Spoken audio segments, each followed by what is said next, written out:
Bem-vindos ao AmaCast, um espaço de conversa, reflexão e amor pelas crianças.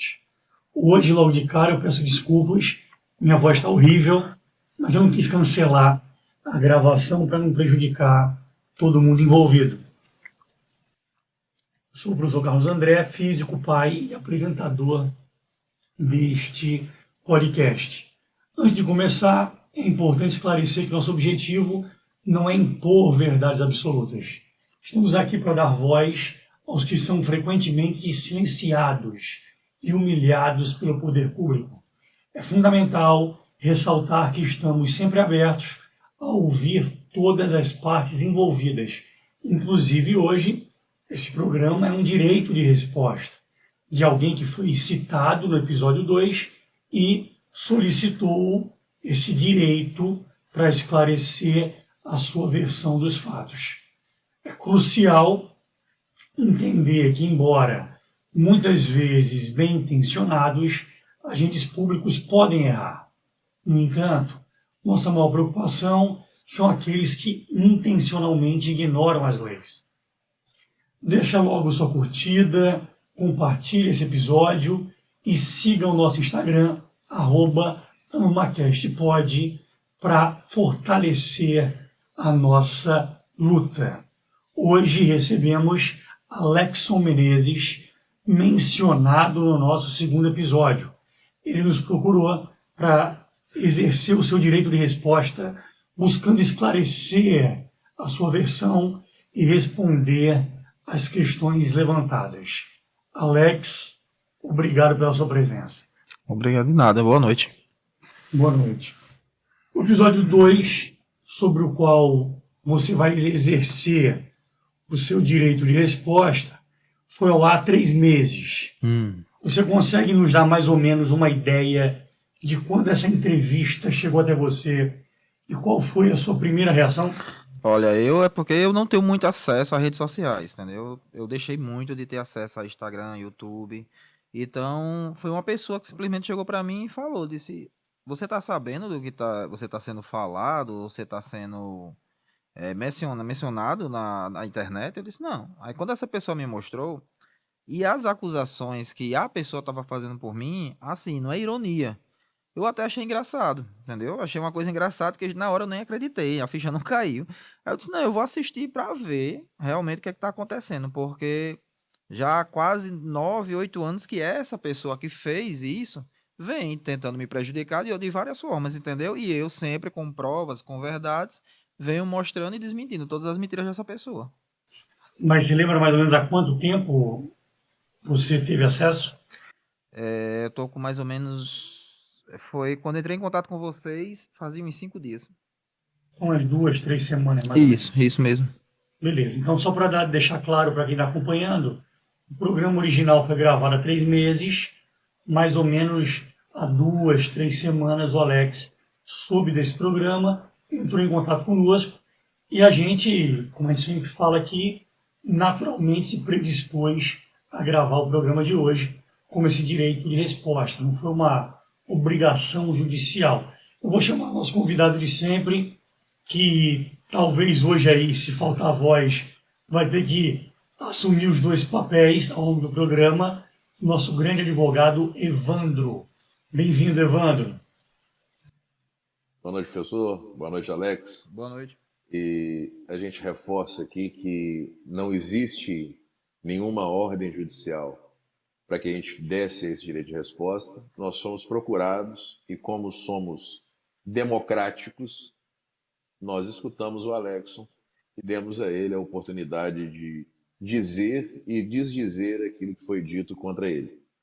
Agradecemos a oportunidade e enalteço aqui o professor Carlos pelo AmaCast, eu tenho muito carinho por esse podcast. Nós nos conhecemos num outro podcast que eu criei, que é o BastaCast, e a gente vai estar em breve fazendo a 2ª temporada, e a gente está no nosso canal também, no Entendi Direito, né? Quem puder também dar aquela forcinha lá, tanto no BastaCast quanto no Entendi Direito. A gente agradece muito, a gente precisa disso para a gente poder chegar e dar voz mais às pessoas que precisam. Perfeito. Pessoal, todos os casos que a gente trouxe aqui até hoje são casos complexos, mas esse, sem dúvida, é imbatível, até porque ele não tem dois lados, que é o normal. Ele tem três lados. O lado do Alex, o lado da mãe biológica, o lado do pai biológico. Então é tão complexo que eu aconselho vocês assistirem o episódio 2, aconselho fortemente, para poder entender tudo que vai ser discutido aqui, porque senão fica até difícil. Eu tive que estudar de novo a história, porque não é uma história simples. Nós temos o Evandro aqui, que é o nosso advogado, companheiro desse programa, sempre que pode, e eu, hoje, faltando voz, mas fazendo o papel do cidadão comum, tá? Alex, quase que não saiu Alex. Alex, você namorou, viveu e acompanhou a gravidez da Yara, que foi a pessoa que participou aqui do nosso episódio número 2. É verdade que durante a gravidez você se auto-intitulava pai da criança, mesmo sabendo que a criança não era sua filha? Não, até mesmo porque o nosso relacionamento começou no carnaval de 2010. E ela veio engravidar já no decorrer de 2012 para 2013, se eu não me engano. E sempre fomos um casal. Quando ela engravidou, nunca passava pela minha cabeça, entendeu? É tanto que dei toda assistência, conversamos sobre o nome da criança. Ela nunca mencionou nada que a filha não era minha, entendeu? Simplesmente também não passava pela minha cabeça. Você tá com relacionamento, tá? Vamos dizer, não é casado de papel, mas junto com a mulher, tendo um relacionamento durante 3 anos. A mulher engravida. Então, claro que a filha é de quem? Sua. Entendeu? Então, fizemos a festa do aniversário da menina. No dia do parto, tava com ela. Na maternidade, sempre tive com ela. No decorrer da gravidez, sempre tive junto com ela. Dei todas as assistências. Até mesmo quando eu trabalhava, passava o dia no trabalho. Eu cheguei a pagar uma pessoa para ficar o dia com ela dentro de casa, só para sair só quando eu chegasse. Entendeu? Então, assim, nunca passou pela minha cabeça que a filha não fosse minha, entendeu? Nunca passou. Aí foi quando, depois de 6 anos que a gente se separou, praticamente quase 6 anos, que foi em dezembro de 2015, e a menina já estava com quase 1 ano e 9 meses para 2 anos. Pronto, ela foi embora, o que aconteceu, e entramos com o processo de guarda, ganhei a guarda da menina, entendeu? E meses depois, minha advogada informou que ela tinha entrado com um processo alegando que a filha não era minha. Aí eu até achei irônico. Eu disse, doutora, mas a senhora sabe, né? Não tem nem fora de cogitação. Ela disse, mas vai ser marcada uma audiência, que ela entrou com a terceira pessoa, eu disse, então tudo bem, vamos. Fui para a audiência, a juíza me perguntou se eu era de acordo a fazer um teste de DNA. Eu disse, sim, senhora, podemos fazer. Foi marcado o teste de DNA, fizemos o teste de DNA, deu negativo para mim, deu positivo para essa terceira pessoa. Simplesmente a doutora, a juíza, que eu não vou citar o nome, me perguntou na hora o que passou pela minha cabeça. Na realidade, eu não vou mentir, foi um choque, entendeu? Mas assim, a criança ela não tem culpa do que aconteceu. E para mim, ela já era minha filha, entendeu? E simplesmente eu falei para a juíza na época, disse, doutora, aí tá mostrando apenas que ela não tem o mesmo sangue que o meu, mas ela é minha filha. Eu tô sabendo agora, quando a senhora tirou esse papel, tá mostrando que ela não tem o mesmo sangue que eu. Só se Deus descer na terra hoje, olhar para mim e dizer assim, Alex, ela não é sua filha, não é para ficar com ela. Só se ele. Agora sim, a senhora tem o poder de decidir com quem ela fica. Mas a senhora pode dar o poder para ela ficar com a filha. Mas eu vou estar aqui sempre lutando para ficar com minha filha. Eu amo minha filha, para minha filha eu dou tudo. Então não é um exame de DNA, um sangue que está custando que ela é minha filha. Tá aqui, eu tô sabendo depois de 3 anos que ela não é minha filha em sangue. Mas de amor, de coração, de tudo, ela é minha filha. Então, a senhora tem o poder de decidir com quem ela fica. Mas a senhora não tem o poder de decidir para mim se ela é minha filha. Então, ela é minha filha. Então, foi marcada a audiência, continuamos nas audiências. E. Alex, só dando uma pausa aí, que é muita informação, né? Uhum. Vou recapitular algumas coisas aqui do episódio número 2, para você explicar a sua versão. A Yara, que no caso é a mãe da criança, Isso. mãe biológica, ela disse que vocês moravam juntos, dividiam um espaço, mas já nesse período não havia mais relação amorosa entre vocês. E que ela, dividindo o aluguel com você, segundo ela a relação era essa, que dividia aluguel, ela voltou a se relacionar com o pai da criança e que você sabia e que durante a semana vocês ficavam ali dividindo o mesmo espaço e todo final de semana ela ia encontrar o pai da criança e que você sabia até que um dia ela decidiu ir embora e foi aí que começou o problema. O que você fala dessa versão dada por ela? Uma, em matéria de aluguel, não existe porque a casa é minha. Então não tinha como ser divisão de aluguel. Duas, qual é o homem que vai estar sabendo que a mulher está se encontrando com o outro e vai querer ficar com ela? Três, sempre tivemos relações normais. É tanto que tenho fotos que eu não vou mostrar, até fotos íntimas, fotos nossas aqui, que não tem como justificar que dividindo uma casa, dois amigos iam ser desse jeito. Três, tem fotos também dela mesma, com iniciais minha, da filha, meu nome pintado, dela mesma, com a letra dela na barriga, tudo, tal, na gravidez decorrer tudinho. Então não justifica, porque a casa é própria. Como é que a gente vai dividir aluguel? E por último, essa informação que ela falou que quando ela foi embora, que eu até assisti, que ela chorando, dizendo que ela estava indo embora, a menina mamãe, mamãe, mamãe, e ela dizendo que mamãe tá aqui, é fora de cogitação, porque a menina estava dormindo no quarto. E ela não foi ela que foi embora. Ela chamou a polícia, que tem até aqui. Eu peguei o histórico da ligação, que simplesmente tá aqui toda a conversa no dia que ela ligou para o 190. Ela chamou a polícia, informando que eu tinha pego a menina numa discussão que ela disse que ia embora, e eu tinha pego a menina e tinha saído com a menina sem destino na rua. E minutos depois, um minuto depois, ela liga novamente para a polícia, alegando que está com medo do que pode acontecer, que eu estou mantendo a filha e ela em cárcere privado. Aí não justifica, eu sou duas pessoas e a menina são duas pessoas, não tem como. E os próprios policiais, quando chegaram e quando ela ligou, foi eles que viram, eles que presenciaram, que quando eles chegaram, ela simplesmente começou a se rasgar na área, começou a rasgar a roupa, dizendo que eu tava batendo nela, e os policiais já tinham descido da viatura, já estavam na calçada olhando tudo. Quando chegou na calçada, ela desmaiou na área, aí depois abriu, dizendo que tava pedindo ajuda, fez, vamos dizer assim, um show, e os policiais já tinham visto tudo. Pediram para ela se sentar, olharam para mim, pediram para se sentar e ligaram para a SAMU, entendeu? Porque ela ficou toda arranhada. Aí quando a SAMU chegou, os policiais foram conversar com ela, os vizinhos ao redor, a população, meus amigos, amigos dela também, que frequentavam em casa, que sabem que a gente vivia junto, começaram também a conversar. Ela foi encaminhada para ir para o João Machado, simplesmente perguntaram a ela, não amarraram, não cogitaram nada. Moleque, deixa eu dar uma pausa de novo, é muita informação, Isso. tá? Primeira coisa importante é o seguinte, a gente não vai aqui, não é o nosso papel, julgar Isso. quem está certo e quem está errado. Aham. Uhum. Evandro daqui a pouco Sim. vai provavelmente, nem combinei com ele sobre esse ponto, mas eu acho que não é o nosso papel. A gente escutou a versão da Yara, vai escutar a sua, eu estou te fazendo perguntas com base obrigatoriamente no que ela falou, Uhum. que é a informação que a gente tinha, tá? Mas eu queria que o Evandro fizesse a primeira intervenção. Evandro, hoje em dia está até um pouco assim na moda esse termo de pai socioafetivo. E se eu bem entendi aqui da versão do Alex, repetindo, sem dizer quem está certo, quem está errado, eu estou fazendo análise da versão dele. Ele diz que não sabia Uhum. que a criança não era filha dele, acompanhou toda a gravidez se sentindo pai, o nascimento se sentindo pai, e em determinado momento foi surpreendido, repetindo a versão dele, a gente não vai tomar partido aqui nem de um lado nem do outro. De repente, ele descobriu por um teste de DNA, via justiça, que não era o pai.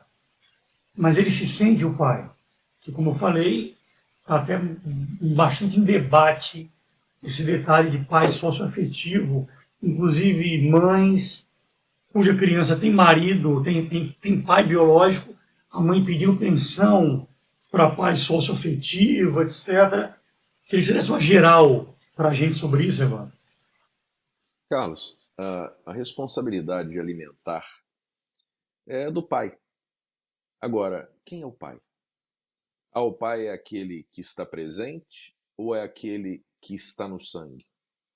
A gente pode entrar numa seara que é muito romântica, mas o que efetivamente o é, e para o direito, é aquele que assume as responsabilidades de pai, pai o será. Se você precisa de um nome num papel para se sentir pai, eu vejo muita nobreza no ato do Alex e no pai e na figura do pai socioafetivo. Aquele que, mesmo não sabendo que não tem o sangue daquela criança, ele assim chama para si a responsabilidade de pai, que é zelador, é provedor, ele é o exemplo, ele é o herói, ele é a pessoa que está zelando por aquela criança. A gente que defende a não violência contra as crianças, a gente que defende muito, e eu falo categoricamente isso, por conta de uma situação no canal lá eu não entendi direito, lá no ano passado, quando eu comecei o canal eu entendi direito. A gente, quando vê que existem pais e mães que agridem crianças, eu falei, meu Deus, isso tem que ter uma voz mais alta. Eu preciso de gente para me ajudar, a gente ajudar essas crianças que são vítimas. E aí a gente criou o BastaCast. Depois, encontramos com o Carlos na nossa caminhada e estamos criando o AmaCast. Quando a gente faz isso, Carlos, a gente vê são os pais que, em determinado momento, não gostam dos seus filhos e até os matam, como é o caso de Ana Carolina Oliveira, mãe de Isabela Oliveira Nardoni. Então, quando a gente vê o caso de Leniel Borel, onde Monique Medeiros participa da morte do seu próprio filho, junto com seu namorado. E quando a gente enxerga que existe amor tão grande, como é o amor do Alex, pela sua filha, mesmo sabendo que ela não tem seu sangue, mas ainda assim quer zelar por ela, quer ser provedor dela e tem por ela todo carinho e amor, como disse, e como inclusive mostrou para mim, fotos, documentos de escola. Ou melhor, tirar isso e dizer que isso não é paternidade pura é total irresponsabilidade de qualquer sociólogo que venha tratar do assunto. Então, eu acho muito nobre, eu aplaudo a qualquer coisa que seja por carinho de criança e eu enalteço qualquer ação que seja em prol da criança. Eu não tenho criança machucada, violentada, morta, assassinada na minha família ou no meu ciclo próximo de amizade. Mas eu tenho aquelas pessoas que na caminhada da minha vida eu vi que tiveram problemas, cara, eu compro a briga. Quando eu vejo alguém amar uma criança, eu faço por muito aplaudir. Eu gosto muito da minha filha, amo minha filha, amanhã é aniversário dela. E eu fico muito feliz enquanto eu vejo uma criança de 20 anos que vai ter amanhã, e para mim sempre vai ser uma criança. E quando alguém tem esse amor, mesmo sabendo que não é do seu sangue, eu só aplaudo. Eu acho que Deus ainda olha por nós. É o dia que a Yara resolve sair da casa que eles viviam. E aí já ficou bem claro que tem uma divergência na versão dela e na versão dele gigantesca. O Alex estava explicando esse dia, quando eu interrompi para fazer essa intervenção do Evandro. E eu queria que o Alex então voltasse a esse dia, que é o dia D, e como é que a Yara, nesse dia, de repente, vai parar lá no hospital psiquiátrico, Alex. Pronto, ela já vinha há uns 6 meses, ela já vinha sendo tratada, né? Acompanhada pelo. Eu posso falar até o nome do doutor? Pronto, ela vinha sendo acompanhada pelo doutor Braz Hebron. Simplesmente, ele até comentava com a gente, dizia, ele falava, olha, ela não pode ficar só. Ela tem esse transtorno bipolar dela, ela não pode, passava remédios controlados para ela tomar. As tentativas dos suicídios dela, que se eu não me engano, ela informou que eu era de acordo. Não, pessoas na rua, amigos íntimos dela mesmo, de dentro de casa. Nas duas vezes estávamos dentro de casa, almoçando, ela mesma se levantou, tu começou a ingerir produto tóxico dentro de casa, começou a passar mal branca. Eu mesmo e os amigos dela socorremos ela para o hospital. É tanto que tem o depoimento da própria assistente social, que por coincidência nas duas vezes era a mesma assistente social informando que tinha que conversar com o próprio psiquiatra, que era para internar ela, porque do jeito que ela estava não tinha como deixar ela só. E nessa época que ela saiu de casa, foi o que eu expliquei. A viatura chegou, ligou, conversou com o pessoal da SAMU conversou com ela, disse: olha, senhora, ou a senhora vai por livre e espontânea vontade, ou a gente vai ter que precisar dar um jeito de levar a senhora. A senhora prefere o quê? Ela simplesmente entrou e disse, não, tudo bem, eu vou. Foi para dentro do quarto, trocou de roupa, se maquiou, parecia que nada tinha acontecido. Fomos para o João Machado, porque o pessoal da SAMU informou que eu tinha que ir, porque tinha que ir um acompanhante, que era para poder fazer a ficha.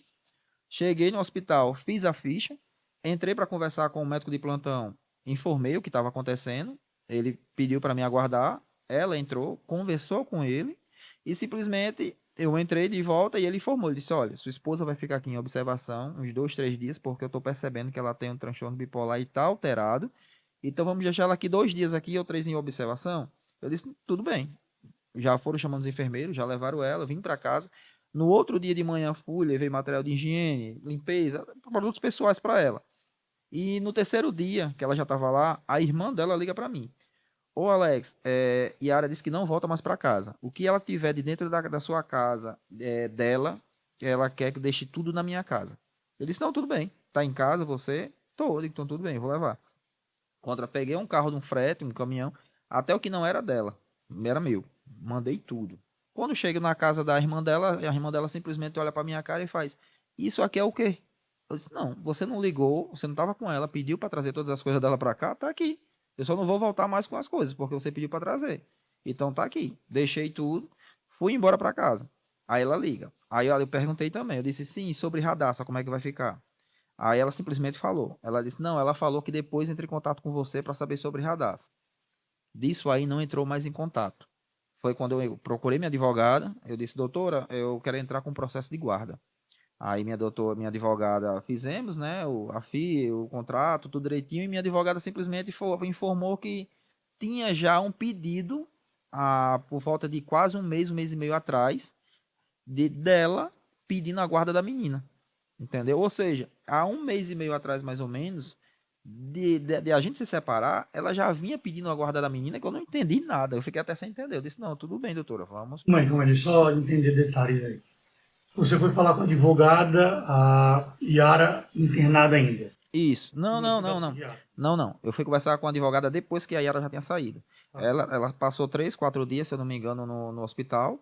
E isso eu até lembro da data. Eu acho que, se eu não me engano, foi no dia 15 ou entre dia 25 de novembro de 2015. Quando foi em dezembro, eu contratei a advogada. E tivemos ainda uma audiência. Quando foi no dia 16 de fevereiro, eu recebi a guarda provisória, que é por tempo indeterminado. Tá, mas vamos lá, eu quero entender o seguinte, vamos lá. Hein? Houve o dia D, que é o dia Da saída. da saída, né? Uhum. Que sua versão e a dela são bem diferentes. Isso. O dia da internação dela, vamos chamar assim, certo? Mais ou menos quanto tempo depois do dia da internação foi a sua conversa com a sua advogada? É como eu falei, a internação dela foi em novembro, a minha conversa com a minha advogada já foi em dezembro, já mês depois, quase né? um mês, Quando eu vi que ela não entrou mais em contato, não falou mais com a menina, então pronto, eu digo, então vou entrar com um pedido de guarda. Tá, porque você disse o seguinte, que a advogada falou, olha, mais ou menos há um mês e meio Ela já ela vinha, tinha pedido a guarda. O que eu queria Isso. entender, então, é se o pedido dela tinha sido antes da internação. tinha sido antes da internação. Quando vocês estavam morando juntos, Isso, ela já tinha pedido a guarda. há um mês antes de brigarmos, de nos separarmos, entendeu? Era isso que eu queria entender. Uhum. Pode continuar, Alex. Fala. E, inclusive, também, eu tenho BOs aqui, boletins de ocorrência, de quando eu estava trabalhando, a população, os próprios vizinhos da rua, ligavam para a polícia, que falavam que ela só esperava eu sair, para poder, a menina na época tinha 1 ano e 1 mês, para 1 ano e 4 meses, ela simplesmente botava as amigas dela dentro de casa, fumava, bebia e ficava batendo na menina, arrastando a menina pelo meio da casa, pela área. E os vizinhos olhavam e ligavam para a polícia. Que quando a polícia chegava, ela se trancava dentro de casa e o pessoal não tinha como fazer nada. E de repente ela saía chorando, dizia que estava estressada com alguma coisa. Quando eu chegava, os vizinhos me falavam e eu ia conversar com ela simplesmente falava para mim porque os vizinhos tinham aumentado muita coisa, que foi porque a menina temou, ela simplesmente bateu na menina, entendeu? Mas mesmo assim, eu não brigava, eu conversava com ela, porque a menina, por ter 1 ano e 2 meses, 1 ano e 3 meses, não é motivo de bater na menina, entendeu? Que criança de 1 ano, 3 meses, 1 ano e 4 meses ainda não tem consciência do que está fazendo. E foi quando eu comecei. Eu vou te interrompendo aqui, Alex. Lembrando, né? A gente não vai tomar partido nem de um lado nem do outro. Isso. Mas em cima do que o Alex falou aqui, esse programa, o Evandro já falou isso há pouco tempo, é totalmente contra a agressão contra crianças. Né? A camisa que eu estou usando aqui, Isso. a que o Evandro está usando ali, a que você vai receber daqui a pouco, é justamente essa. Inclusive, no dia que eu entrevistei a Yara, ela contou a história dela e eu falei sobre violência física contra a criança. Eu disse, não, nunca aconteceu, ele trata bem a menina. Então, com uma coisa até que, na própria versão dela, amenizou aqui aquele clima, né? Que todo programa, o clima disso aqui é um clima pesado, né? Eu saio esgotado aqui toda vez. Eu acho que é Evandro também, porque tem um desgaste físico, emocional, história envolvendo criança, por isso que eu me revolto tanto com o juiz, com o promotor, com o delegado, que é 100% indiferente. Se o cara não liga para uma criança, ele vai ligar para quê? Isso. Né?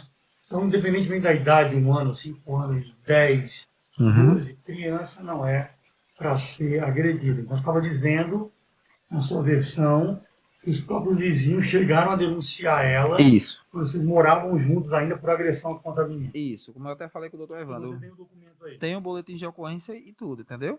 E até também eu presenciava por 2, 3 vezes, eu cheguei a presenciar, eu chegando cansado, de 7h30, 8 horas da noite, quando eu chegava, ela deixava o portão da área aberto também para mim entrar. 2 para 3 vezes quando eu entrei, tava a menina, nossa filha, sentada na sala, brincando, às vezes chorando, e eu procurava ela, quando eu olhava, ela tava no quarto, sem roupa, tomando martini, que ela como sempre tomava, e quando eu ia chamar a atenção dela pela menina, ela se levantava e começava simplesmente batia na parede e começava com palavra de baixo calão, olhando para a menina, dizia, minha filha, em bar, eu não vou dizer nenhum nome, né? Em bar, que eu não mando, eu fecho. Fala aí. E a menina já com quase 2 anos tentando repetir, eu disse, não fale isso. Minha filha, diga aí, e o que eu não mando, eu fecho, diga aí. Até um certo ponto de eu chegar para ela e tentar dar uma tapa na boca dela, da Yara, que era para ela poder parar, entendeu? Eu nunca fui de agredir ninguém, até um certo ponto de eu pensar em fazer isso para ela poder parar de ensinar a menina a falar isso, entendeu? 2 ou 3 vezes já aconteceu isso. E é tanto que, nesse decorrer do tempo todinho, ela sempre teve uma ordem judicial, que está até aqui assinado por ela, na nossa audiência, que ela tem direito a ver a menina toda segunda, quarta e sexta. E ela nunca foi ver a menina. Nesse tempo todinho, ela só foi ver 2 vezes. Tenho também abaixo assinado de todas as pessoas que moravam, frequentavam a nossa casa, nossos amigos, que quando souberam desse processo de guarda, começaram a assinar e sempre foram disponíveis para ser testemunha minha. Pode perguntar que ela não tem testemunha, entendeu? Não tem testemunha nenhuma em processo de guarda. E eu não vou mentir, eu também tenho um processo que ela pode puxar também, vocês também podem puxar na Delegacia da Criança e do Adolescente, que em 2017 ou foi 2018, por minha conta própria, eu entrei em contato com a advogada dela, perguntando se a advogada dela não era de acordo a conversar com a cliente dela para minha filha ficar passando finais de semana na casa dela. E eu tenho um boletim de ocorrência que nesse dia eu deixei no sábado de manhã, fui buscar no domingo à noite, o combinado era para ela deixar no domingo à noite no norte, no Midway. Eu fui buscar na época com minha namorada, simplesmente era de 6 horas da noite. Fizeram eu esperar até quase o Midway fechado, 9h30 da noite. Não foi nem ela que foi deixar já foi terceiros, que foi a sobrinha e a irmã do parceiro dela, entendeu? Quando chegaram, já chegaram me xingando. Eu botei a menina no meu pescoço, já fiquei brincando, não dei nem atenção, fiquei brincando com ela, fui para casa. Quando fui dar banho e botei a menina para dormir, eu reparei que a menina tava com uma marca no olho, entendeu? Na época liguei para minha namorada, eu disse: "Tu chegou a ver essa marca no olho de Radassa?" Aí minha namorada fez: "Eu cheguei, mas eu tentei tanto falar com você, você brincando com Radassa no pescoço, descendo na escada rodando, que eu deixei até para lá." Aí eu disse: "Não, tudo bem." Quando foi no outro dia, eu fui na delegacia da segunda DP.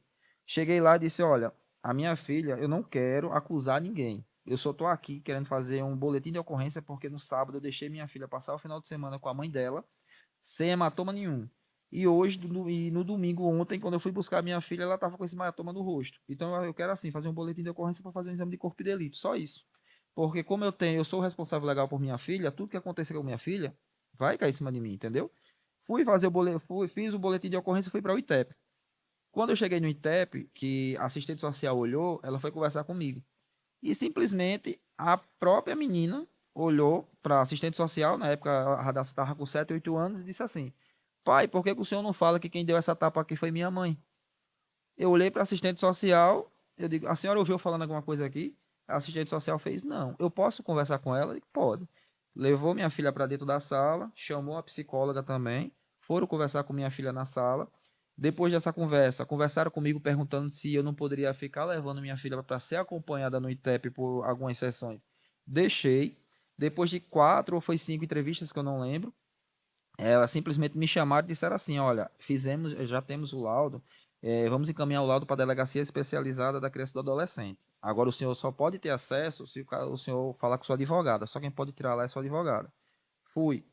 Quando minha advogada puxou, simplesmente no depoimento da minha filha, não foi ela contando para mim, foi ela contando para os peritos. Então não tem como eu obrigar minha filha a falar na frente de peritos acompanhada sem eu estar presente. Simplesmente minha filha falou dizendo que ela estava na casa da mãe, a mãe obrigou ela a chamar o parceiro da mãe de pai, e minha filha disse que o nome do pai era Alex, e a mãe simplesmente deu uma tapa na cara dela. Então por aí eu não tenho nada, né? O Não tenho parceiro mais da dizer mãe, nada. que já também não era o pai biológico, é isso? Não, aqui, não sei se era ele. Simplesmente ela chegou e disse, no depoimento ela disse, pai, mãe pediu para me chamar o namorado dela de pai. E eu disse que meu pai era o senhor. E ela simplesmente deu uma tapa na minha cara. Depois disso aí, eu entrei em contato com a advogada dela e disse assim, doutora, a partir de hoje minha filha não vai mais para aí. Não, mas você está descumprindo uma ordem. Eu disse, eu não estou descumprindo ordem nenhuma, porque simplesmente o acordo foi iniciado por mim para ver se esse processo encerra, faz uma paz. Porque aqui, pelo que o pessoal vê de fora, pensa que é um orgulho meu, com orgulho da mãe. Mas não é isso, a gente tem que pensar primeiro na criança, é no bem-estar da criança. Fecha Dia das Mães, se minha mãe não vai, quem vai sou eu. Olha o constrangimento, todas as crianças lá com a mãe e a minha filha, ou comigo ou com minha avó, entendeu? Ou com a avó dela, entendeu? E depois disso, em 2021, eu entrei em contato novamente com a advogada dela. Eu disse, não, depois de 3 anos, vamos ver como é que fica. E, para ser sincero a você, eu já estou cansado, viu, desse processo. Imagina, são 10 anos mais ou menos. Já estou cansado É desse isso? processo. Isso. Aí entrei em Vai, tem uma sequência aqui organizada. Ah, Eu queria só, assim, tentar seguir uma ordem para a gente poder até chegar numa conclusão no final. ah. Você sabe que você falou que não tem redes sociais, não acompanha Não muito, tenho, mas é porque eu não sou de acompanhar muito, entrar muito em redes sociais. Isso. né? Mas a história original tomou uma proporção bem razoável. Uhum. Então se imagina que deve ter aí centenas de pessoas dizendo que você estava certo, outras centenas dizendo que ela estava certa. E aí, Não, eu entendo. esse caso é tão complicado que ainda tem umas outras centenas dizendo que vocês dois estão errados e quem está certo é o pai. Uhum. Por isso que eu falei complicado, porque tem 3 lados dessa história, Uhum. é bem complicado. Uhum. Eu queria que te dar a chance de você desmentir ou explicar, não sei. A gente recebeu algumas informações. Número 1, tá? Que você teria também registro de outra criança que também não era sua filha biológica. Queria que você confirmasse ou negasse essa informação. E outra, que você já teve uma acusação de estelionato. Isso é verdade, não é verdade? Pronto. Uma, sobre a criança. A filha é filha minha mesmo biológica. Que é tanto que, se quiserem provar, tenho DNA, podemos fazer até outro DNA e fazer, que é filha minha mesmo biológica de 2 anos. Que o senhor sabe, a pessoa quando está errado, nunca quer estar errado sozinho, sempre quer que o outro esteja errado. Sobre a acusação de estelionato, foi comprovado lá, foi mostrado por quê. A mãe da minha filha, ela trabalha com empréstimos consignados. Então, o que é que aconteceu? Empréstimo consignado, a gente imprime, entendeu? Documentos vamos dizer, de clientes. Neste dia, por coincidência, estava tendo uma ação, uma operação em Mãe Luísa, que foi, não lembro se tinham matado um policial, e eu estava naquele mercado ali de Petrópolis. Estava imprimindo os documentos, entendeu? Simplesmente para levar para o escritório. E nisso aí, o que foi que aconteceu? Suspeito, toda pessoa é suspeita lá, né? Por Mãe Luísa. E simplesmente me abordaram. Quando me abordaram, eu estava com vários documentos, várias xerox de clientes. Então, quando chegou na hora de eu tentar explicar, mostrar alguma coisa, não teve como. Já foram me algemando e já foram me levando. Foi tanto que eu participei da audiência de custódia, foi mostrado, foi comprovado que eu não tinha nada, e minha ficha sempre foi limpa, entendeu? Que era simplesmente o trabalho. Mas o que os policiais fizeram, eu não acuso, não incrimino eles. foi o trabalho deles, porque se eles estão fazendo uma operação, procurando uma pessoa que matou, não sei o que foi lá, e abordam uma pessoa que está com vários documentos, xerox, documentos, daqui que a pessoa explique, que é do trabalho, que é tudo, não tinha como, né? Aí me levaram, participei, graças a Deus, de uma audiência de custódia, graças a Deus fui absolvido, porque foi mostrado, entendeu? Que nunca tive nada, e graças a Deus estou até aqui, entendeu? Eu queria que você desse uma geral sobre isso. Hoje em dia no Brasil, às vezes a pessoa é acusada e todo mundo pode ser acusado de alguma coisa e o acusado obrigatoriamente não é um culpado, né? E posteriormente, nas eleições agora, a gente está vendo muito isso, um candidato na briga com o outro descobre que um dia aquele cara Isso, foi acusado e aí quer transformar essa acusação num crime. Mas eu isso. queria que você desse uma geral sobre isso, e ser acusado, ser culpado, ser condenado, e são coisas diferentes, né? Por favor. Carlos, que pergunta linda, maravilhosa, e é muito a calhar. O que diz a lei é pura e simplesmente o seguinte: ninguém é culpado a não ser que tenha sentença condenatória transitada e julgado contra ele. E o que é isso? O que é isso? E senhores alunos de direito, senhores advogados, fiquem fora da sala, por favor. E venham só os meus amiguinhos para dentro da sala, porque é aula de direito, amigo. E teve alguns, inclusive, alguns ministros do Supremo que faltaram nessa aula. Inclusive em casos que a gente tem demonstrado no próprio Entende Direito sobre situações das mais absurdas possíveis. Inclusive, conversei a essa semana ainda, quando da publicação no Entende Direito, de um advogado que tem centenas de clientes no 8 de janeiro, uma mulher que foi a Brasília, de Foz do Iguaçu, que tem uma filha especial, um anjo, né? Que ela é zeladora e Deus deu um anjo para que ela tomasse conta. Ela foi a Brasília. E lá o papel dela é estar na porta do quartel para fazer comida àquelas pessoas que estavam ali insatisfeitas com o resultado das eleições. Ponto. Essa mulher foi presa, tá de tornozeleira eletrônica, ficou 10 dias presa, não foi individualizado a ela o crime, e ainda assim ela está sendo julgada pelo Supremo Tribunal Federal. Uma pessoa muito, mas muito, mas muito simples. Então, a gente tratar hoje daquilo que é crime, aquele que cometeu um crime, ainda assim ele tem que ter o seu processo legal. Ele tem que ter direito ao contraditório, ele tem que ter direito à apresentação de provas. E a ele é dado toda a suspeição contra a sua participação naquele ato delitoso. Então, a todos são inocentes até que haja sentença condenatória transitada e julgada. A partir do momento que alguém entre no os mimizentos e chegarem e falar, mas eu não posso ser investigado. Alto lá. Isso não é democracia. Se você é parado no seu carro por uma blitz e uma pessoa te pede os documentos, o que o braço armado do Estado, aquele que nos dá segurança, ele está fazendo? Eu suspeito de você, que você não é dono desse carro e que esse carro pode ser fruto de furto ou de roubo.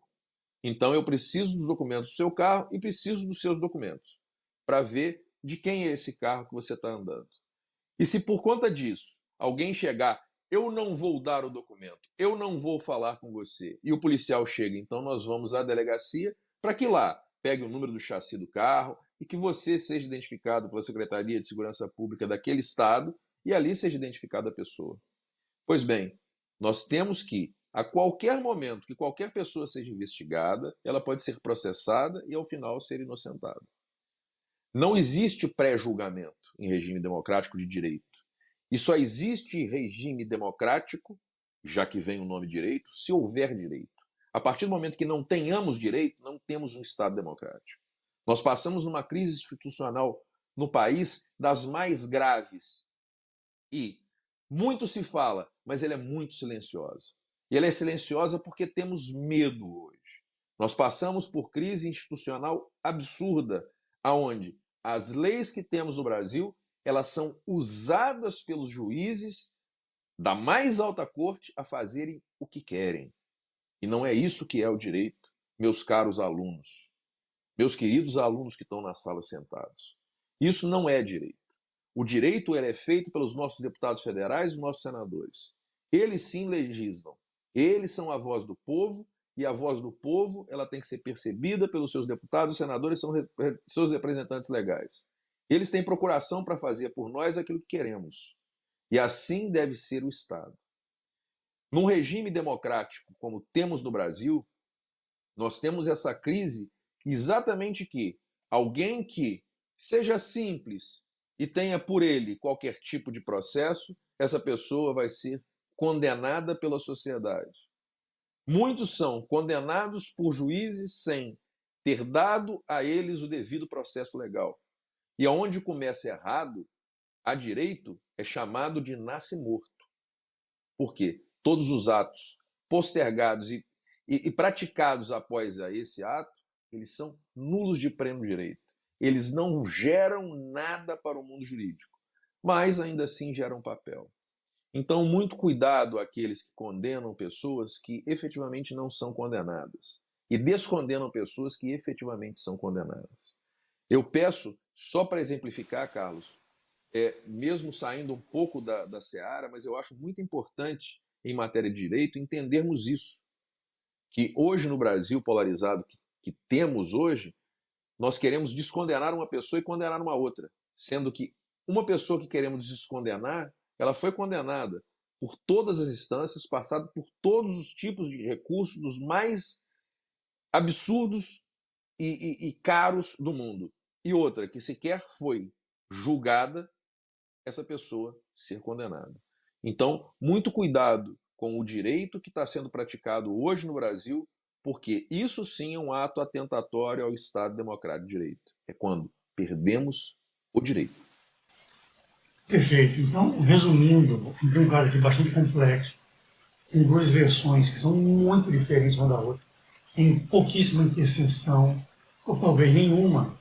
A gente não pode permitir que surja na briga entre as torcidas dos dois lados uma história do Alex ter sido acusado de alguma coisa que depois se demonstrou não ser verdadeira para usar isso como uma arma contra ele. Então não está explicado, eu tenho que fazer a pergunta para não deixar brecha, tá? Mas ele explicou aqui o que foi que aconteceu. Mas, pô, vamos para o que interessa. Alex, eu queria escutar sua história da melhor maneira possível, como eu acho que a gente conseguiu ouvir até agora. Mas uma coisa que eu vim focado aqui desde sempre, eu tentei me preparar psicologicamente para não instintivamente querer escolher um lado, porque não é o meu papel aqui. Mesmo que no meu íntimo eu acabasse chegando a alguma conclusão, o meu papel aqui não é tomar lado nem julgar ninguém, e o de Evandro, idem, tá? Mas o que me preocupa, e eu tenho certeza, pelo que eu conheço Evandro, preocupa ele também, existe uma criança na história, né? Uma história que já dura 10 anos, e que eu, não sei a opinião do Evandro, mas a minha opinião é que a justiça, ela não tem como resolver esse problema de jeito nenhum. 10 anos depois, a justiça não tem como resolver. Qualquer solução que ela venha tomar, de obrigar alguma coisa, tende a ser uma solução ruim, né? A justiça obriga a criança a ficar com A ou B. Se for a escolha errada, você imagina o dano, né? Ou proíbe alguma das partes de vê-lo, ou seja, muito complicada. Essa história, se ela tivesse sido resolvida rápida, ela poderia ter uma solução boa. Mas ao longo de 10 anos, ela não tem como ter uma solução perfeita. Vou repetir uma frase que eu já falei aqui: justiça que tarda, falha. Tardou, falhou. Você tem um dano aí para todos os lados, para todas as partes. Todo mundo sofreu, a história veio parar aqui no YouTube, e aí alguém conta uma versão, outra pessoa conta, a criança algum dia vai saber da história, se é que já não sabe, ou seja, bastante ruim. Minha pergunta, então, Alex, você consegue imaginar na sua cabeça, algum caminho alternativo para se resolver esse problema que você mesmo já falou que está cansado? Isso consome dinheiro, consome tempo, consome energia, gera desgaste físico, psicológico para todo mundo. Você consegue imaginar alguma solução? Doutor, como eu falei para o senhor, da minha parte, essa briga toda não precisava, não. Entendeu? Porque, assim, o que eu penso, o que eu prezo, não é o meu lado, não é o lado da outra pessoa, não. O que está envolvido aqui é a criança. É tanto que ela, com 6, 7 anos, desde os 6, 7 anos, ela já sabe que eu não sou o pai biológico dela. Ela, com 7 anos, eu cheguei para ela e disse: Painho, vem cá, vamos conversar. O que foi que aconteceu? Painho, foi assim, assim, assado. Depois que mamãe deixou o pai, quando você estava já com 3 anos, que a gente estava brigando na justiça, sua mãe veio dizer que eu não era seu pai, mas seu pai eu sou. Eu não tenho o mesmo sangue que você. Uma criança simplesmente com 7, 8 anos olhar para sua cara e dizer, sua filha, de chegar e dizer assim: mas pai, o senhor é meu pai. Sabe por que o senhor é meu pai? Porque se dependesse da minha mãe, eu tava morrendo de fome. Porque o senhor é meu pai, que o senhor sempre me deu tudo. Entendeu? Pronto. Quando ela me disse isso, no dia que eu falei, foi que eu já estava cansado, saturado. Quando ela chegou e me falou isso aí na minha cara, recuperei todas as forças. Eu já amava ela, por ela, eu dou minha vida por ela, entendeu? Sou capaz de tirar tudo, meus óculos, se ela precisar, eu dou a ela, entendeu? Eu sou o pai dela. Como eu falei uma vez na audiência, eu disse pra juíza, eu disse: doutora, só quem pode dizer que eu não sou o pai dela é Deus quando descer. A senhora pode julgar, decidir com quem ela fica. Mas eu sou o pai dela, meu amor é por ela e acabou-se, entendeu? E outra história dessa de dizer que a outra filha que eu tenho registrada não é minha, é porque é aquela história, doutor. É parecido com guerras Não, eu políticas. vou até te ajudar, Alex. Na guerra, o pessoal usa a arma Isso. que tiver disponível. Até que não entendeu? existe. Como Como eu falei ao senhor, é assim. repetindo, tá? Eu tô fazendo uma análise genérica aqui. Aham. Na guerra, Mas até pedra vira arma, né? Mas é assim, quando o senhor, vamos dizer, não é o senhor, vou dar um exemplo. Quando o senhor está errado, o senhor não tem mais argumento, nada que prove que você é certo, você começa a jogar. Começa a inventar uma coisa, começa a inventar outra, porque se você está dizendo que você está certo, então prove. Mostre provas, as provas estão aqui. A pessoa disse que faz 9 anos que tenta reencontrar a filha. Está aqui escrito, carimbado, assinado pela escola. Eu, Alexson, Lira de Menezes, pai da aluna Luiz e Radassa de Assis Menezes, autorizo a mãe, Yara Silva de Assis, ver a criança na escola, nos dias da semana, segunda, quarta e sexta, no horário do intervalo, a mesma dessa forma, é isento à escola municipal. Eu não vou citar o nome. A qual a aluna está devidamente matriculada no ano letivo e de qualquer responsabilidade o fato. Alex, Ela nunca foi ver ninguém. Vamos lá, como eu falei, tem duas versões muito divergentes. Ah, Aí a mãe diz o quê? Não, ele não deixava lá no dia que combinou. Sabe como é que é? Mas o que me interessa, o que eu acho o mais importante aqui, você está aqui na minha. Você deu um caminho aqui na minha frente, na frente do Evandro, na frente do pessoal que está aqui nos bastidores que vocês não estão vendo e na frente de todo mundo que está assistindo Aham. esse programa no YouTube. Você diz que tem boa vontade para resolver, não é isso? doutor, é assim, para ser sincero, se eu não tivesse, eu nunca tinha entrado em contato 2 vezes no intervalo de 3 anos com a advogada dela para acabar com isso. Isso não tá mais me desgastando nem ela não, tá só a criança. Imagina aí quando chega Dia das Mães, a festa do Dia das Mães, no lugar da mãe ir, quem vai sou eu, ou a avó da menina. Imagina a cabeça dela. Mas Entendeu? vamos lá. Vamos tentar entrar num caminho aqui. Hum. Eu pensei, tá? E pela primeira vez, a gente quer que o programa, além de dar voz às pessoas que se sentem prejudicadas, a gente faça algo mais. Eu fiquei pensando aí, nesses últimos dias, muito sobre isso, tá? A gente vai tentar, dependia, é claro, da sua boa vontade, que você já registrou aqui, a gente vai tentar ajudar a criar uma solução, tá? Como eu disse, eu não consigo imaginar como a justiça pode tomar uma decisão. Ela vai acabar, se fizer alguma coisa, obrigando a solução A ou B, e eu me preocupo muito com essa obrigação, pode ser o pior dos mundos, tá? Repetindo, eu não estou dizendo quem está certo e quem está errado, mas a juíza pode simplesmente obrigar a criança a ficar com o errado. E aí, pronto, aí o caos completo. Isso né? mesmo. Não estou dizendo quem é o errado, estou só dizendo isso. Uhum. O juiz vai lá, meu, não quero me livrar desse negócio. É Tá ali isso. no YouTube, não sei o quê. Cara, coroa, pronto, vai para casa tal. E Uhum. pode ser uma solução horrível, traumática, podendo gerar um problema maior ainda, tá? Então, eu fiquei quebrando a cabeça o que a gente poderia fazer. O que eu vou fazer? Eu já entendo aqui que você está predisposto a colaborar com isso. Eu vou entrar em contato com uma pessoa que eu não entrei ainda, porque eu precisava falar com você, escutar o que você tinha a dizer, chamada doutora Elane Canuto.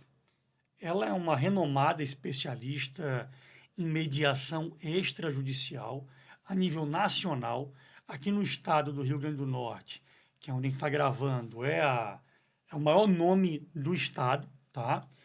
Eu já a entrevistei na Rádio CBN, pretendo entrevistá-la aqui nesse programa, e eu sei que ela já conseguiu resolver 1 milhão de situações que ninguém resolvia. Que juiz não conseguia resolver, que Ministério Público não conseguia resolver, que delegacia não conseguiu resolver. Então, com o seu consentimento, tá, eu gostaria de entrar em contato com ela, passar o episódio original para que ela assista, passar o de hoje para que ela assista e questioná-la se ela. Não estou fazendo uma promessa aqui de solução. O que eu estou dizendo é que eu vou levar para uma grande especialista, um grande nome do Estado, e deixar ela analisar e dizer se esse é um caso mediável. Como eu já a entrevistei, eu sei que, inclusive, você dando ok, a mãe dando ok, existe um contrato que vocês vão assinar de boa vontade e ela vai mediar. Não sou eu, que o meu trabalho não é esse, eu sou um físico, eu estou aqui representando um pai. Não é o Evandro também, que é um advogado, é uma especialista em mediação extrajudicial, tá certo? Então, vamos deixar ela agir do jeito que ela sabe agir, tentar criar uma solução. O programa aqui, o AmaCast, vai pagar, porque ela é uma profissional privada, né? A gente vai pagar o custo disso, não vai ser nem você, não vai ser nem a Yara, é o programa aqui que vai fazer o pagamento e vamos torcer que o que a justiça não resolveu em 10 anos, a gente consiga resolver rapidamente. Eu confio muito, muito, muito nessa pessoa. Tanto é que eu vou entrevistá-la até para mostrar para muitas famílias aí que estão sofrendo, colocando crianças em sofrimento, com brigas que nunca acabam, que fora a solução estatal, que muitas vezes não se resolve, só se alonga o sofrimento. Existem soluções privadas para esse tipo de problema. Eu sou um cara que venho da iniciativa privada, eu acredito muito no privado e acredito muito nessa senhora. Se você der um Google depois, Elane Canuto, você vai ver que, como eu falei, ela é uma referência. O que você acha disso aí, Evandro? Eu nem tinha falado com você antes. Tá sem áudio. Tá sem áudio? Voltou.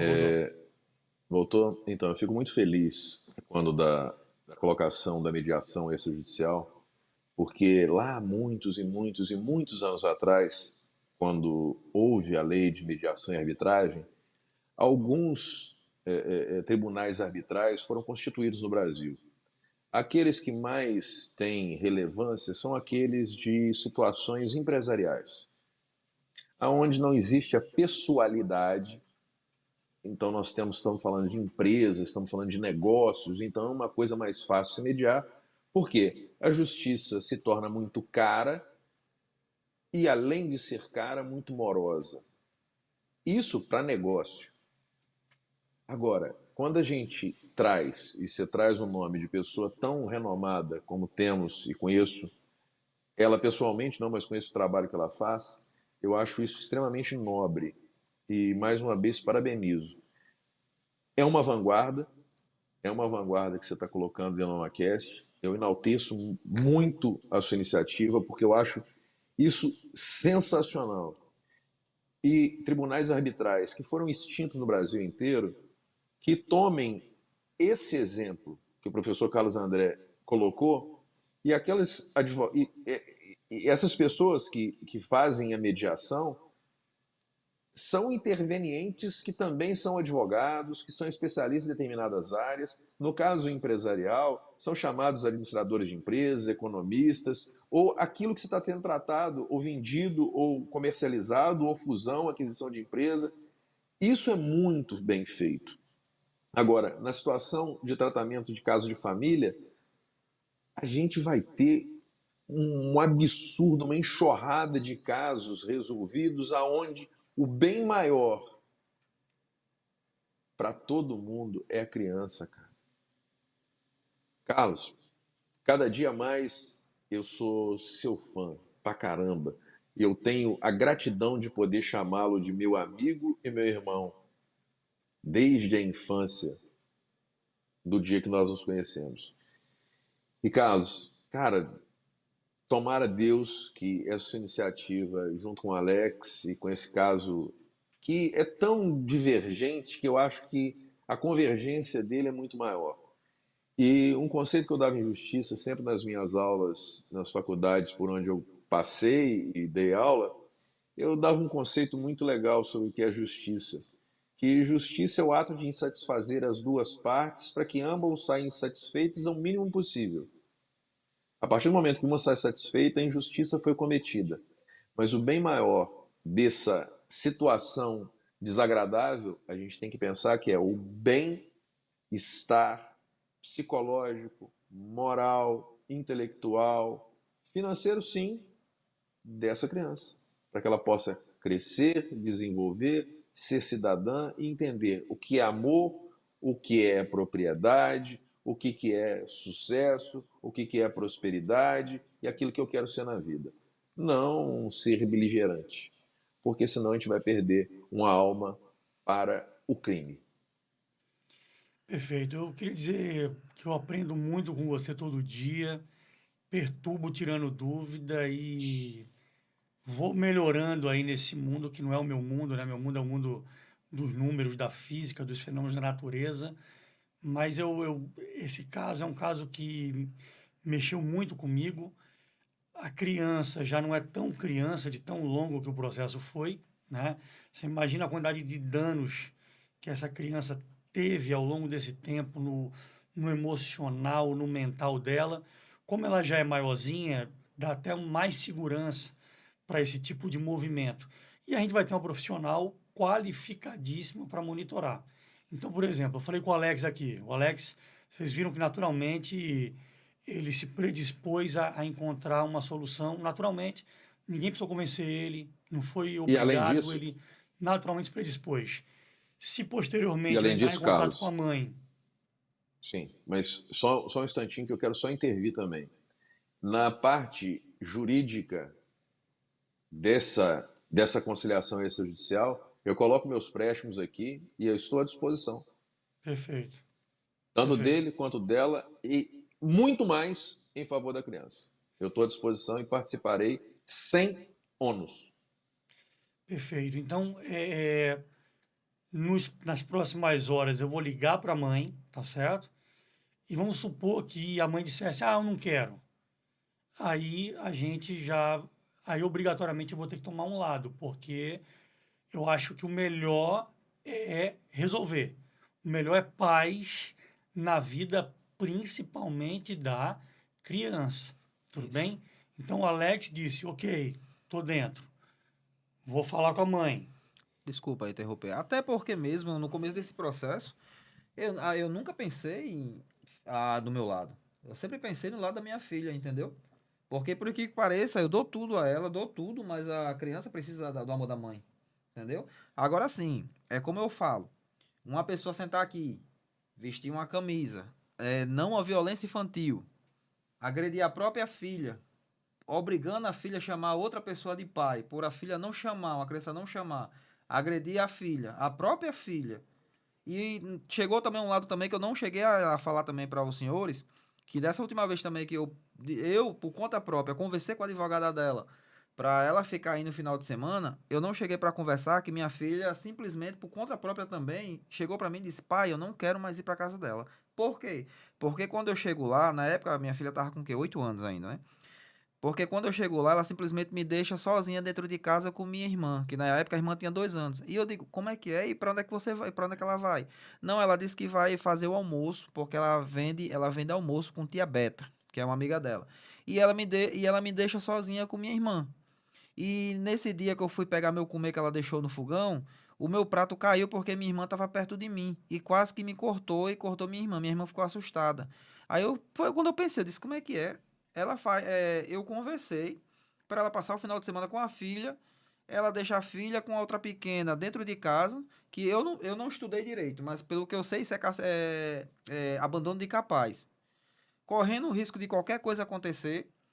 Juntou também que a menina disse também que quando às vezes ela vem Alex, buscar. só te atrapalhando aí. Ah, Já, como eu falei, já deu para entender que a história é muito diferente a sua e a da Yara, uhum, né? E que existe um problema e, como eu disse, a gente não vai julgar aqui. Como você já abriu a brecha para a gente focar na solução, vamos então focar na solução, não, tudo certo? bem, eu só tô falando porque Aí o que acontece? Eu vou falar com a mãe, certo? Você deu ok. Supondo que ela crie dificuldade, eu mesmo vou voltar aqui no programa e falar assim, pessoal, a gente tentou, como está gravado aí no episódio 4, a mãe se opôs e não vai acontecer. tudo bem. Eu imagino que ela não vai fazer isso, certo? E a partir desse momento, a gente vai ter uma pessoa extremamente qualificada monitorando tudo isso, que é a Pronto. doutora Elane. É ela que vai conversar com você, é ela que vai conversar com a mãe. Tenho certeza absoluta que ela vai conversar com a criança, Isso, era vai, isso que eu ia vai falar. criar o melhor modelo, porque ela trabalha com isso. Uhum. Ela é especialista nisso. Ela vai criar um modelo seguro, tá? Com base até nessa história que você contou agora. Se existe essa possibilidade, como é que ela vai fazer? Ela sabe fazer, né? E eu espero, em breve, poder voltar aqui no programa e estar comemorando com o Evandro e com todos os lados possíveis dessa história que a paz começou a reinar, tá?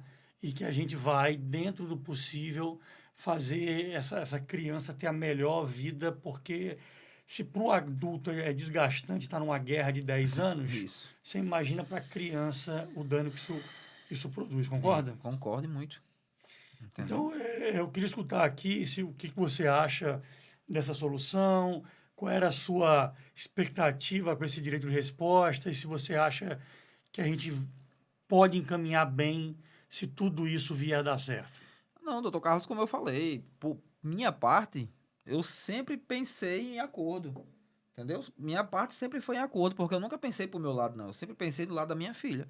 Porque uma coisa, se eu amo ela, eu tenho que pensar no melhor pra ela. Não é no melhor pra mim, não, entendeu? Porque essa briga toda é envolvendo ela. Então eu tenho que pensar no melhor dela, melhor pra ela. Entendeu? Não é, a gente se separou, não vou deixar ela ver a menina porque a gente brigou, que é tanto que tem aqui, tem provas assinadas até pela própria Yara, assinada e concordando na justiça, para ela poder ver a menina na segunda, quarta e sexta na escola.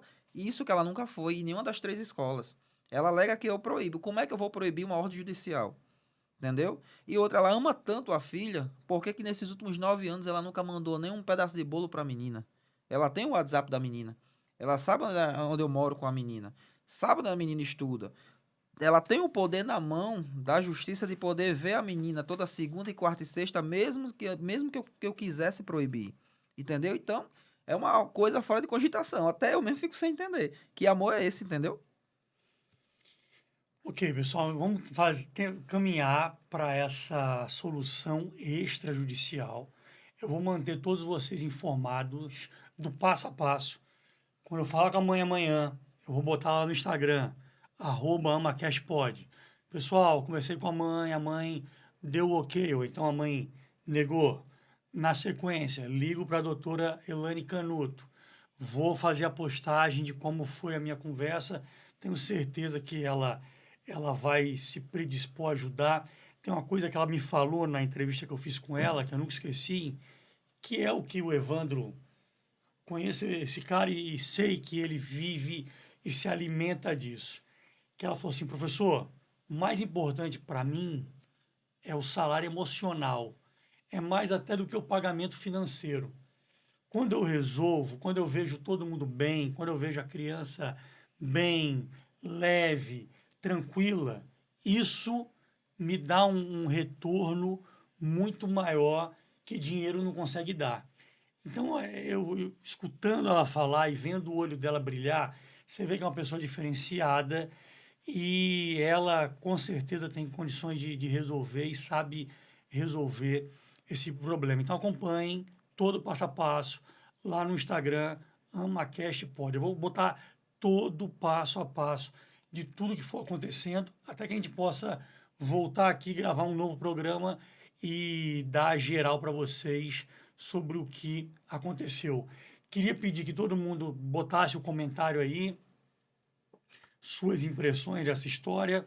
Lembrem, para entender 100%, é importante ver o outro lado também, para entender toda a história. Alex, tem alguma coisa que você considere que seja muito importante, que você queria ainda registrar aqui na Na conversa? realidade não é importante, era só que depois essa pessoa me respondesse uma coisa.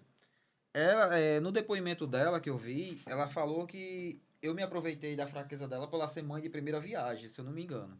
Mas como é que uma pessoa é mãe de primeira viagem se ela tem outro filho mais velho de 17 anos, que simplesmente pelo mesmo processo que ela briga na justiça comigo, ela perdeu a guarda também do filho na época que tinha 2 anos para o pai, e faz 3 anos que ela não vê nenhum filho. Que o próprio filho dela, 17 anos, me chama de pai. De tanto amor que na época que a gente vivia junto, eu criava também, cuidava dele como pai também. Ele simplesmente, às vezes eu visito ele, ele simplesmente disse, pai, eu silenciei o WhatsApp de mãe, porque vai fazer já quase 3 anos que nem o ela manda pra mim. Então eu não entendo. Como é que ela fala que eu aproveitei da situação dela ser mãe de primeira viagem, ela tendo um filho também mais velho de 17 anos, que também ela perdeu um processo de guarda, simplesmente por coincidência, fazendo a mesma coisa que ela fez com a minha filha, entendeu? E já está quase 3 anos que ela não fala nem com o menino. Eu não entendo. Porque o outro processo que ela perdeu, esse de guarda, é a mesma coisa desse processo que ela está brigando comigo na justiça. Então, que tipo de mãe é essa? Alguma coisa está errada, né? Se ela perdeu a guarda do outro filho praticando as mesmas coisas que fazia com a minha filha, então alguma coisa tem errada aí, né? É como minha avó fala, né? Tem caroço nesse angu, entendeu? Por isso que simplesmente eu vim pra cá, vim dar as respostas, vim mostrar realmente, porque já são quase 10 anos isso. É essa pessoa falando, porque para chegar, falar, doutor Carlos, chegar, ficou comigo, fez isso comigo, fez isso aquilo, todo mundo fala. Mas para chegar, mostrar, comprovar tudo, poucas pessoas falam isso. Então depois ela me responde isso aí, porque que ela tem a guarda. Ela não tem a guarda, ela perdeu o processo de guarda do primeiro filho dela, que tem 17 anos, que mora com o pai e a avó, que esse filho dela, 17 anos, eu tenho contato com ele, vou na casa dele, ele me chama de pai, ele me dá a benção. Ele vai na minha casa com o próprio pai, com a própria avó, me dá a benção. E simplesmente chega para mim também e disse que já faz quase 3 anos que ela não chega para dar nem um bom dia para ele. Entendeu? Eu não entendo. Se a pessoa chegar para chamar uma atenção, querer ganhar ibope, falando, acusando as pessoas, todo mundo faz. Agora, acusar, você tem que ter prova. Acusar, você tem que mostrar. Então, pronto, só me responda isso. O outro processo é do mesmo jeito. Ela perdeu a guarda simplesmente pelo mesmo motivo. Pergunta ela por que foi que ela perdeu a guarda do outro filho. Porque na época foi a própria mãe dela e a própria irmã dela que ligou para a família do pai e mandou ir buscar, porque a condição que ela estava com o filho dentro de casa era totalmente imprópria para o filho poder continuar dentro de casa. Quando chegaram lá, ela simplesmente estava bêbada dentro de casa, fazendo a mesma coisa que fazia com minha filha. Então, ela poderia também responder, né, a pergunta por que ela perdeu a guarda desse filho também, que tem de 17 anos, e por que também não vê o menino. Entendeu? E por coincidência, é a mesma coisa. É o mesmo processo de guarda que ela perdeu, fazendo a mesma coisa, do mesmo jeito. Com denúncias também envolvendo a mesma coisa. Então, eu não consigo entender isso. Pessoal, como eu falei, são duas versões muito diferentes. As duas estão gravadas. Vocês podem assistir com calma, comparar ponto a ponto, tá certo? E eu queria ver aí nos comentários qual é a opinião de vocês, ok? Como eu disse, vamos tentar uma solução extrajudicial. Nossa primeira tentativa aqui do programa, vamos fazer esse investimento e eu espero, se Deus quiser, em breve trazer boas notícias aqui para deixar todo mundo mais tranquilo. Beleza? Esse foi o AmaCast. Agradecemos sua presença, esperamos que essa conversa tenha iluminado questões importantes e inspirado ações concretas. Peço desculpas pela minha voz, que está muito ruim hoje, mas até que melhorou um pouquinho ao longo do programa. Nós acreditamos que a luz é o melhor detergente e, por isso, damos visibilidade a pais e mães que se sentem abandonados pelo poder público. Para continuar a apoiar nossa causa, por favor, curta e compartilhe esse episódio. Siga-nos no YouTube para mais conteúdos e no Instagram em @amacastpod para se manter atualizado com nossas atividades. Compartilhe nosso podcast e discuta esses pontos em sua comunidade para nos ajudar a construir uma sociedade onde a segurança infantil é a maior prioridade. Obrigado, Alex. Obrigado, Evandro. Aqui está um presente do nosso programa, todo mundo recebe, tá? Repetindo, são duas versões diferentes, mas em nenhum momento o Alex foi acusado de agredir a criança. Isso é muito importante e por isso você vai receber aí a nossa camisa Diga Não à Violência Infantil. Outro ponto que está gravado aqui é que ele trata bem a criança, dito por ele e dito pela própria mãe. Então, realmente, ele merece receber essa camisa. Obrigado. Até a próxima, pessoal. E lembre-se, sua voz e ação pode transformar a vida de muitas crianças. Contamos com vocês.